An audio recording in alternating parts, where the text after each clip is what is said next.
Sbusiso Manqa joins me on the line. Sbusiso, a pleasure to talk to you this afternoon. How significant is this TikTok monetization approval for Rwanda? Good afternoon, guys, and good afternoon to your listeners. I think in the context of when we say decolonization, outside of it being a high-level conversation, this is the significance where we stop talking about in rhetoric and start putting it in policy, where to say we don't mind things from outside the continent just as long as they play by our rules, because for a very long time we are giving traffic without benefiting equally. And that has been a conversation in almost every industry. So this is quite big, not only for the tech space or the social media space or the internet, for almost every industry now, because this is a industry that has a lot of eyeballs on it. This inspires so many people. It is a very, very big deal. Absolutely. But I mean, Rwanda is obviously leading this change, which is wonderful. And you mentioned that it's now, it's in policy. It's a very, very serious decision that has been undertaken by the president himself as well, interestingly enough. But let's look at probabilities. Perhaps if we could use other African regions as an example, what are the chances that other African countries will follow Rwanda's lead at this time? I think it becomes very high in retrospect when you think about how change comes about in almost any part of the world. Somebody has to take that painful step. They might meet a lot of pushback, and everyone is watching to see if you push a giant like a TikTok to this extent, what's the pushback like? And if Rwanda can mitigate that pushback, it's going to inspire almost everyone, especially the countries that are leading in development in terms of the African continent, from the southern parts to the northern and the western, because already Rwanda, the eastern, is putting forward a brave step. So this could be quite significant. We are all watching, and the policymakers of other regions are watching to see what's their pushback so that they can mitigate risk and legal risk when they implement it in their own regions. Right. All those considerations are very, very important. On the line with Sbusiso Manqa, he's a digital media commentator, and we're really looking at this happy new development when we look at the fact that Rwanda has officially made sure that it is policy that they monetize TikTok. The TikTok platform in particular is what we are talking about this afternoon.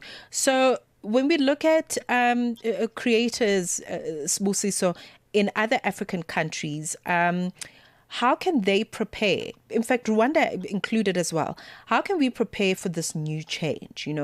Because this is now at a very high level that the changes are being done. So how do we all prepare for the change in the content creation economy, as it were?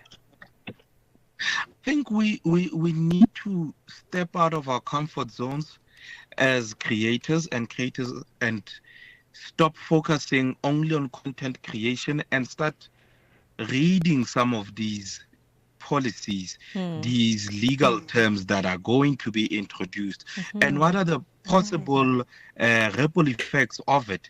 If you do not understand the legal jargon, you just take that policy and prompt it in an AI and ask AI what it means for you as a creator on a particular kind of level. I think we need to start that creative thinking combined with the administrative thinking and the legal, familiarize ourselves with legal jargons, because once you know it, you can't unknow it.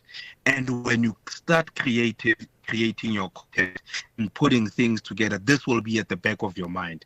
So knowing what possible ripple effects it might have, and also studying how other people who are doing what we're doing are benefiting from such policies, whether it's the East or the West or the North.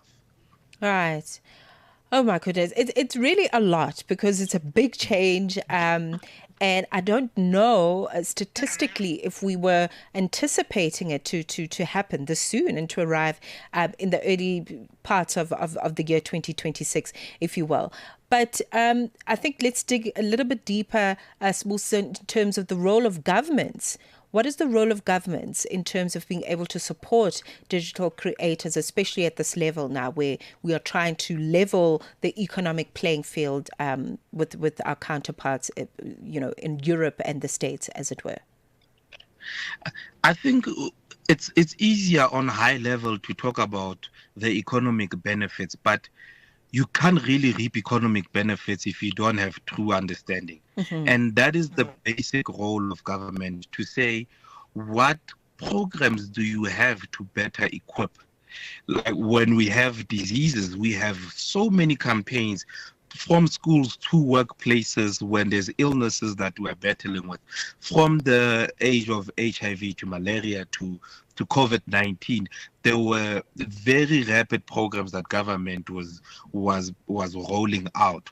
Now we are not responding to a crisis. We are responding to something that could be life-changing for young Africans. Someone who's just creative and has gotten millions of followers online by just doing gags in their bedroom.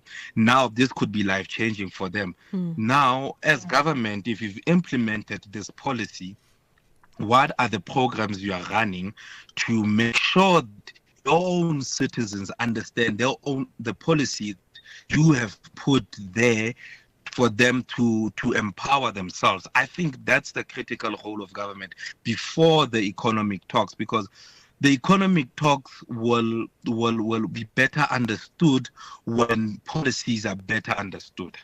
Okay. Very, very important having new development. Sbusiso, thank you very much for the time. I know we struggled a little bit to connect with you, but it was definitely worth it. Thank you for the time this afternoon. I appreciate it so much. Have a lovely day ahead of you. Absolutely. Digital media commentator Sbusiso Manqa, looking at this wonderful train that we hopefully will all hop onto. And listen, if you know of a Rwandan creator that you think is going to benefit most, or they're one of your favorites, you're welcome to let us know. We'd love to hear from you. It is 2:31. Sports.